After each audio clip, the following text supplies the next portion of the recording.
அனைவருக்கும் என் அன்பான வணக்கங்கள். நம்ம இன்னைக்கு பார்ட் 15 வீடியோ பார்க்க போகிறோம். இந்த பார்ட் 15 வந்து நிறைய டவுட்ஸ் இருக்குது. அந்த டவுட்டை கிளியர் பண்ணுறதுக்காக மட்டும்தான் இந்த பார்ட் 15 வந்து நான் போட்டிருக்கிறேன். இதில் வந்து நம்ம என்ன பார்க்க போகிறோம் அப்படின்னா எஃப்எல்எஸ் தேர்வு. இந்த எஃப்எல்எஸ் தேர்வு வந்து 3rd ஸ்டாண்டர்டுக்கு வந்து நடக்குது. இது வந்து நெக்ஸ்ட் வீக்கில் நடக்குன்னு சொல்லியிருக்காங்க. இந்த எஃப்எல்எஸ் அப்படின்னா அதுக்கு ஃபுல் ஃபார்ம் என்னென்னா ஃபவுண்டேஷ்னல் லேர்னிங் ஸ்டடி. இதை வச்சு நமக்கு ஒரு எக்ஸாம் கண்டக்ட் பண்ண போகிறாங்க. இதை வந்து டேப்பில் கண்டக்ட் பண்ண போகிறேன் அப்படின்னு சொல்லியிருக்காங்க. கன்ஃபார்ம்டாக தெரியல. இப்போது நம்ம இந்த எஃப்எல்எஸ் தேர்வுக்கு ஒரு மாடல் கொஸ்டின் வந்து கொடுத்துருக்காங்க இல்லையா, இதை வந்து மொபைலில் வச்சு பார்க்காம நம்ம எப்படி ஸ்மார்ட் டிவியில் பார்க்கலாம் அப்படிங்கிறது தான் நம்ம இன்றைக்கி பார்க்க போகிறோம். இப்போது நம்ம இந்த ஸ்க்ரோல்லேருந்து அந்த இன்டூவை டச் பண்ணி வெளியே போயிட்டு இப்போ பாருங்கள், அதை சொல்லி கொடுக்குறதுக்காக நான் பென்ட்ரேயில் காப்பி பண்ணி வச்சுருக்கிறேன். இதை பாருங்கள், பென்ட்ரே யூஸ் பண்ணியிருக்கேன். இதில் பென்ட்ரேயில் நான் காப்பி பண்ணி வச்சுருக்கிறேன் அந்த பிடிஎஃப்பை. இப்போது அதை வந்து நம்ம எதுக்குள்ளே போய் பார்க்கலாம் அப்படின்னா ஃபைல் மேனேஜரை நம்ம டச் பண்ணிக்கிடுவோம். ஃபைல் மேனேஜரை டச் பண்ணிவிட்டு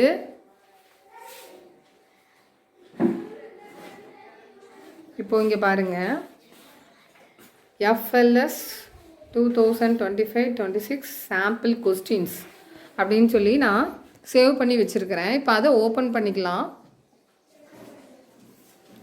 நம்ம பென்ட்ரைவில் காப்பி பண்ணி வச்சுக்கிட்டோம்னா நம்ம ஈஸியாக வந்து இதில் போட்டு ஸ்டூடெண்ட்ஸ்க்கு நம்ம அழகாக சொல்லி கொடுத்துடலாம். இது நமக்கு ஆன்லைன்லலாம் வராது. நெட்டை ஆன் பண்ணி வச்சு பார்க்கணும் அப்படின்னு நினச்சா பார்க்க முடியாது. நமக்கு ஏற்கனவே வாட்ஸ்அப்பில் பிடிஎஃப் கொடுத்துருக்குறாங்க. அந்த பிடிஎஃப்பை வந்து நம்ம பென்ட்ரைவில் காப்பி பண்ணி வச்சுட்டு அதுக்கப்புறம் நம்ம வந்து டிவியில் வந்து ஸ்டூடெண்ட்ஸ்க்கு வந்து ஷோ பண்ணி காமிச்சு அழகாக அதில் நம்ம எழுதியுமே சொல்லி கொடுக்கலாம். இப்போ எப்படி எழுதி சொல்லி கொடுக்கலாம் அப்படின்றத பார்ப்போம். இப்போது கொஸ்டின் வந்து ஓப்பன் ஆகிட்டு இப்போ பாருங்கள், ஃபஸ்ட்டு கொஸ்டின் பாருங்கள். இப்போது மதிப்பீட்டு கட்டமைப்பு அவங்க கொடுத்துருக்குற அந்த கொஸ்டின் அப்படியே வந்துட்டு பாருங்கள். இப்போது இதை வந்து நம்ம மேலே ஸ்க்ரோல் பண்ணணும். இப்போ ஸ்க்ரோல் பண்ணிவிட்டு ஃபஸ்ட்டு கொஸ்டின் வந்துருக்குது. ஃபஸ்ட்டு கொஸ்டின் வந்து பாருங்கள், குழந்தை வாழைப்பழத்தை சாப்பிடுகிறான் அப்படின்னு கொஸ்டினில் இருக்குது. இதுக்கு வந்து நம்ம ஆன்சரை நம்ம போடணும் அப்படின்னா மேலே பாருங்கள், ஸ்க்ரீனை லைட்டாக டச் பண்ணிவிட்டு பார்த்தீங்கன்னா ஒரு பென் சிம்பிள் வரும். இந்த பென் சிம்பிளை டச் பண்ணிக்கலாம். இப்போ டச் பண்ணிவிட்டு நம்ம பாருங்கள், குழந்தை வாழைப்பழத்தை சாப்பிடுகிறான். இந்த படத்தில் எது வாழைப்பழம் சாப்பிடுகிறதுன்னு குழந்தைய வந்து கேட்கணும். கேட்டு அவங்க அதுக்கு கரெக்டாக வந்து ஆன்சர் பண்ணணும். வெரோனிகாவா, எதில் நான் வாழைப்பழம் சாப்பிட்றோம் டிக் பண்ணு. Very good. இந்த மாதிரி ஸ்டூடெண்ட்ஸை நம்ம கூப்பிட்டு செய்ய சொல்லிடலாம். இப்போது இது முடிஞ்சிருச்சு. இப்போ முடிஞ்ச உடனே நம்ம இதை வந்து சேவ் பண்ணி வச்சுக்கலாம். நம்ம சேவ் பண்ணுறதுக்கு என்ன செய்யணும் அப்படின்னா மேலே 3 டாட் இருக்கும். இந்த 3 டாட்டை டச் பண்ணணும். இதில் பாருங்கள், சேவ்னு கொடுத்துருக்காங்களா, அதை நம்ம சேவ் பண்ணி சேவ் கொடு.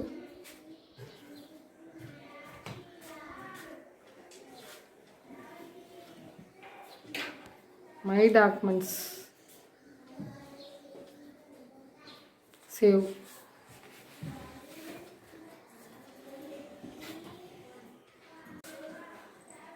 இப்போ நம்ம சேவ் பண்ணியாச்சு. இப்போ இதிலேருந்து இன்டூவை கொடுத்து நெக்ஸ்ட்டு வெளியே வரணும்.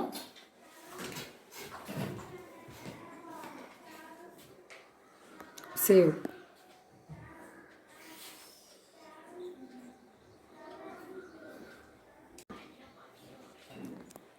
இப்போ நமக்கு இதில் ஷோ ஆகிட்டா. இப்போ நம்ம இதில் இதை வந்து டச் பண்ணிக்கலாம். மை டாக்குமெண்ட்டில் சேவ் பண்ணி வச்சுருக்கிறேன். இப்போ அதில் டச் பண்ணியாச்சு. இப்போ நம்ம நெக்ஸ்ட்டு கொஸ்டின் போயிடலாம். இப்போ நம்ம அதில் மார்க் பண்ணது அப்படியே நமக்கு சேவ் ஆகி இருக்கும். நம்ம திரும்ப திரும்ப எத்தனை திரும்பினாலும் நம்ம அதில் வச்சு ஸ்டூடெண்ட்ஸ்க்கு வந்து திரும்ப திரும்ப சொல்லி கொடுத்துக்கலாம். ஆன்சர் அப்படியே இருக்கும். திரும்ப நீங்கள் அழிக்கணுன்னாலும் அதை அழிச்சிக்கலாம். அதை கொஞ்சம் ஸ்க்ரோல் பண்ணி கீழே இருக்கு. இப்போ அதை அழிக்கணுன்னாலும் நம்ம அழிச்சுக்கிட்டுக்கலாம். அந்த டிக்கை பென் சிம்பிளை டச் பண்ணிவிட்டு அது எரேசர் இருக்குது பாருங்கள், அதை டச் பண்ணி அழிக்கணும்னா அழிச்சிக்கலாம். நெக்ஸ்ட்டு இன்ட்டுவை டச் பண்ணணும்.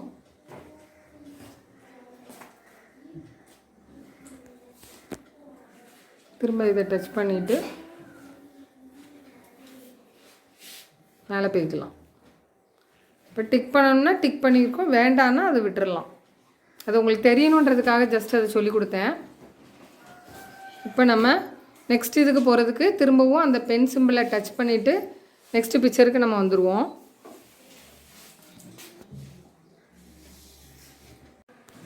இப்போது நெக்ஸ்ட் கொஸ்டினுக்கு சில குழந்தைகள் இசைக்கருவிகளை வாசிக்கின்றனர் அப்படின்னு இருக்குது. இப்போது இதில் யார் இசைக்கருவியை வாசிக்கிறாங்கன்னு சொல்லி ஸ்டூடெண்ட்ஸை கேட்டு அவங்கள வந்து டிக் பண்ண சொல்லணும். டிக் பண்ணுமா? இதை டிக் பண்ணுறதுக்கு நம்ம மேலே உள்ள அந்த பென் சிம்பிளை டச் பண்ணிவிட்டு நம்ம டிக் பண்ணிக்கலாம். டிக் பண்ணிவிட்டு நெக்ஸ்ட்டு வந்து நம்ம சேவ் கொடுக்கணும்.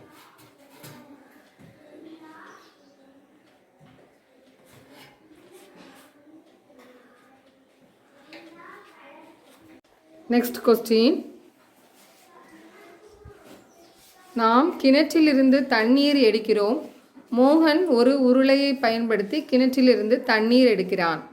இதுக்கு எது ஆன்சர்னு பார்க்கலாம். இதுக்கு நம்ம திரும்பவும் அந்த ஸ்க்ரீனை லைட்டாக டச் பண்ணிவிட்டு ஒரு பென் சிம்பிள் இருக்கும் இல்லையா, அதை டச் பண்ணிவிட்டு நம்ம இதுக்குண்டான ஆன்சரை நம்ம டிக் பண்ணிக்கலாம். டிக் பண்ணிவிட்டு திரும்ப நம்ம சேவ் கொடுக்கணும். இப்போ சேவ் ஆகிட்டு திரும்ப அந்த இன்ட்டுவை டச் பண்ணிவிட்டு நம்ம அடுத்தது திரும்ப அந்த மை டாக்குமெண்ட்டில் உள்ளதை டச் பண்ணணும் மேலே. இப்போ டச் பண்ணிவிட்டு திரும்ப மேலே ஸ்க்ரோல் பண்ணணும். இப்போ நெக்ஸ்ட் கொஸ்டின் வந்துட்டு பாருங்கள். ஒவ்வொரு சாலை விதிகளையும் கடைபிடிக்க வேண்டும். 3 நண்பர்கள் கைகளை பிடித்து கொண்டு சாலையை கடக்கின்றனர். இதுக்கு எது ஆன்சர் வரலாம்? இதோட ஆன்சரை நம்ம டிக் பண்ணிடலாம். டிக் பண்ணிவிட்டு திரும்பவும் நம்ம வந்து சேவ் கொடுத்துட்டு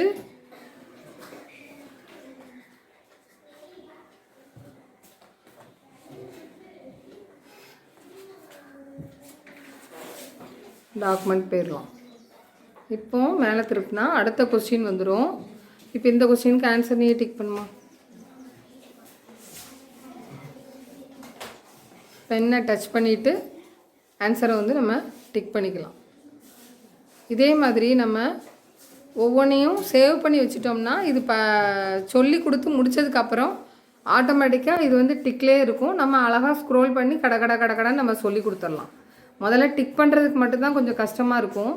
அதுக்கப்புறம் ஒன்ஸ் நம்ம எல்லாம் பண்ணி லாஸ்ட்டில் சேவ் கொடுத்துட்டோம்னா அடுத்தடுத்து நெக்ஸ்ட் நம்ம வந்து போய்க்கலாம். நெக்ஸ்ட்டு போகும்.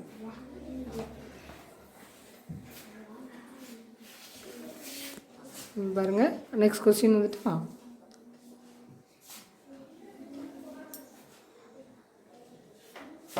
இதே மாதிரி நம்ம மேலே ஸ்க்ரோல் பண்ணி விட்டுக்கிட்டே இருக்கலாம். இது கொஸ்டினா?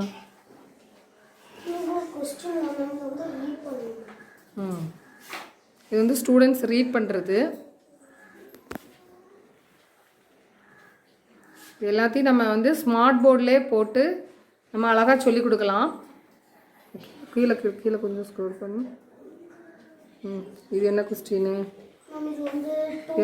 இரண்டு எழுத்து சொல்லை தனித்தனி எழுத்தாக படித்தால் 2 எழுத்துக்களையும் சேர்த்து ஒரே சொல்லாக படிக்குமாறு குழந்தையிடம் கூறுங்கள். இது 2 லெட்டர் வேர்டு எங்கே இருக்குதுன்னு நம்ம கேட்டு ஸ்டூடெண்ட்ஸை வந்து நம்ம வந்து அவங்க சொல்லுவாங்க. நம்ம அதை வேணால் சர்க்கிள் பண்ணி காட்ட சொல்லலாம். சர்க்கிள் பண்ணி காட்டு. இந்த மாதிரி 2 லெட்டர் வேர்டை வந்து காமிக்க சொல்லலாம். அவங்க வந்து அங்கே டேப்பில் டெஸ்ட் வைக்கிறதுனால டச் பண்ணி மட்டும் காட்ட சொல்லுவாங்க. நம்ம ஸ்டூடெண்ட்ஸ்க்கு தெரியணும் அப்படிங்கிறதுக்காக அந்த 2 லெட்டர் எங்கெல்லாம் இருக்குதுன்னு பாரு, அதை வந்து சர்க்கிள் பண்ணி காட்டு அப்படின்னு நம்ம சொல்லலாம்.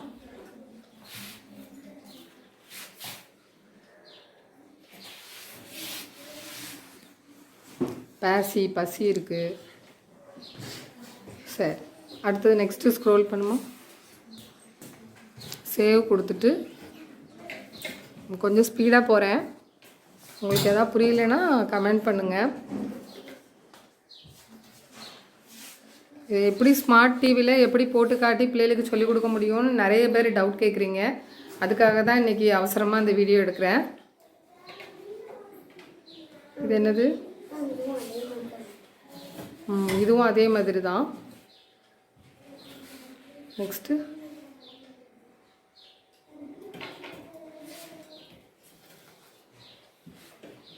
இதே மாதிரி இங்கிலீஷு, மேக்ஸு எல்லாமே ஒரே இதில் வந்துடும். நமக்கு ஒரே பிடிஎஃப்பில் தான் இருக்கும். இதெல்லாம் நமக்கு என்ன ஆன்சரோ, ஆசிரியர் வகுப்பறையில் பாடம் நடத்துகின்றனர். இதுக்கு எது ஆன்சர் வரும்னா அந்த பென்சில் மார்க்கை டச் பண்ணிவிட்டு டிக் கொடுத்துட வேண்டியதான். ஒவ்வொரு ஸ்டூடெண்ட்ஸையாக கூப்பிட்டு நம்ம வந்து ட்ரெயின் பண்ணலாம் நல்லா. இது மொபைலில் வந்து ஒவ்வொருத்தருக்காக கூப்பிட்டு நம்மளால் பண்ண முடியாது. ஸ்மார்ட் டிவியில் எப்படி பண்ணலாம் அப்படிங்கிறது தான் நான் உங்களுக்கு சொல்கிறேன். நீங்கள் பென்ட்ரைவில் மட்டும் காப்பி பண்ணி வச்சுட்டு நான் சொன்ன மாதிரி பண்ணுங்கள். உங்களுக்கு ரொம்ப ஈஸியாக இருக்கும் சொல்லிக் கொடுக்குறதுக்கு.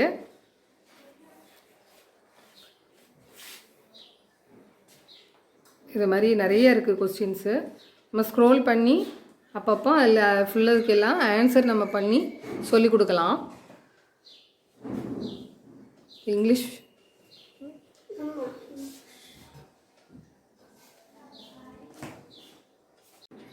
இதுக்கு ஆன்சரு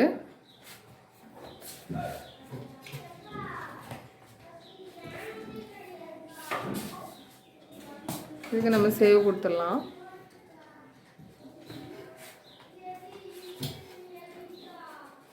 ஒவ்வொன்றா சேவ் கொடுக்குறதுக்கு மட்டும்தான் கொஞ்சம் கஷ்டமாக இருக்கும். அதுக்கப்புறம் நம்ம வந்து இதை ஃபுல்லாக நம்ம முடிச்சிட்டோம்னா ரொம்ப ஈஸியாக இருக்கும். சொல்லி கொடுக்குறதுக்கு ரொம்ப ரொம்ப ஈஸியாக இருக்கும்.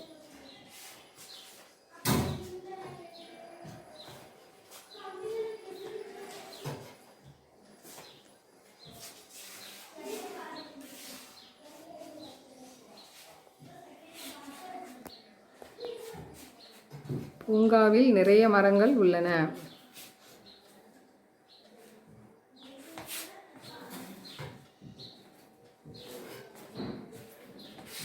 சேவ் ஆகிட்டு நெக்ஸ்ட்டு இன்டூவை கொடுக்கணும். அதுக்கப்புறம் டாக்குமெண்ட்ஸ்க்கு வரணும்.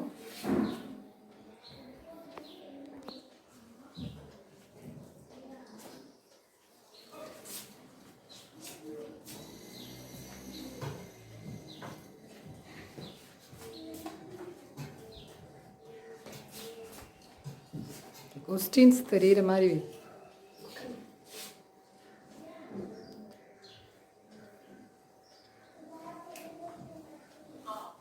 இதெல்லாம் வாய்மொழி தேர்வு. அதை ரீட் பண்ண சொல்கிறாங்க. ஒரு ஸ்டோரியை கொடுத்து அதை ரீட் பண்ணி காமிக்கணும். இதெல்லாம் அவங்களோடது மார்க் போடுவாங்க அவங்க.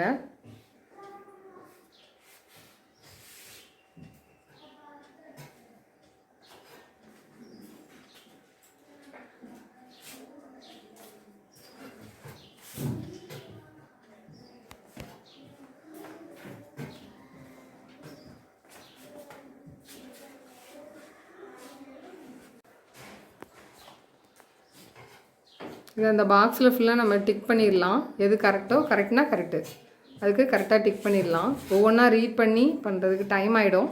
அதுக்காக தான் நான் கொஞ்சம் ஸ்பீடாக போகிறேன். எப்படி பண்ணணும்னு உங்களுக்கு தெரிஞ்சால் கொஞ்சம் ஈஸியாக இருக்கும் இல்லையா?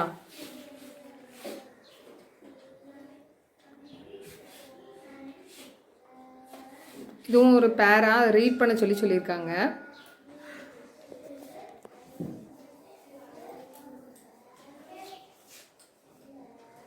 இது என்னது? கொஞ்சம் கீழே இருக்குது. யாருடைய குளத்தின் அருகில் வசிப்பது யார்? முன்னாடி ஸ்டோரி கொடுத்துருப்பாங்க. அதை வச்சு நம்ம கரெக்டாக ஆன்சரை டிக் பண்ணணும். சேவ் பண்ணி பண்ணதுக்கப்புறமும் உங்களுக்கு எப்படி இருக்குன்னு நான் உங்களுக்கு காமிக்கேன்.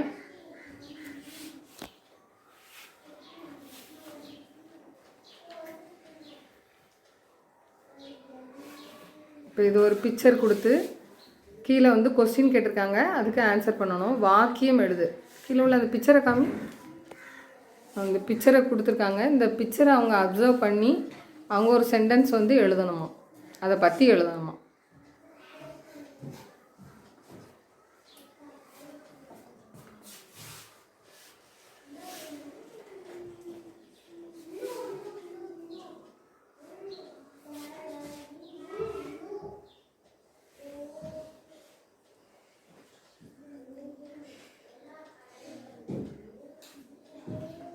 கடையில் நிறைய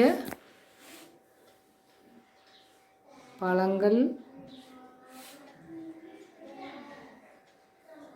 எங்குக்கு புள்ளி சரியாக தெரில.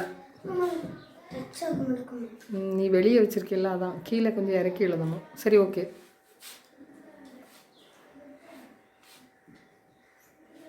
உள்ளனவா? சரி சரி, ஓகே. சேவ் கொடுத்துட்டு அடுத்ததுக்கு வா.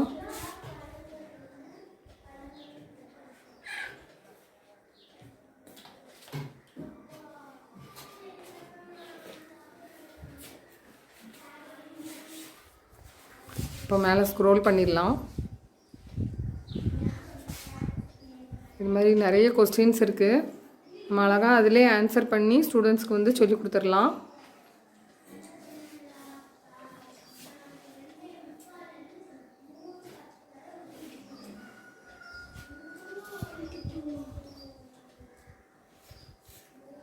இதே மாதிரி ஸ்க்ரோல் பண்ணி இது கூட்டல் மற்றும் கழித்தல் விதி அட்டவணை.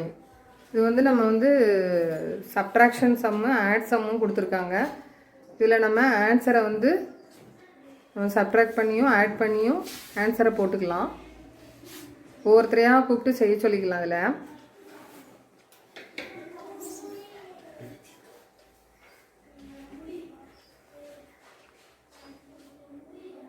ஆன்சர் சொல்லுங்க பார்க்கலாம். 1 20 31 160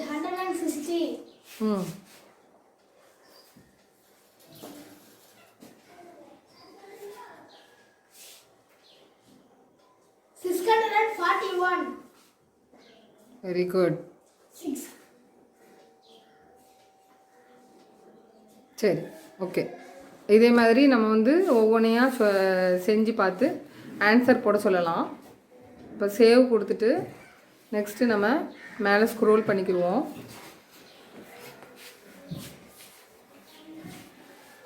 மேலே ஸ்க்ரோல் பண்ணிவிட்டு இப்போ பாருங்கள், இதோட ஆன்சர் வந்து இதில் ஷோ பண்ணி காமிச்சிருக்காங்க.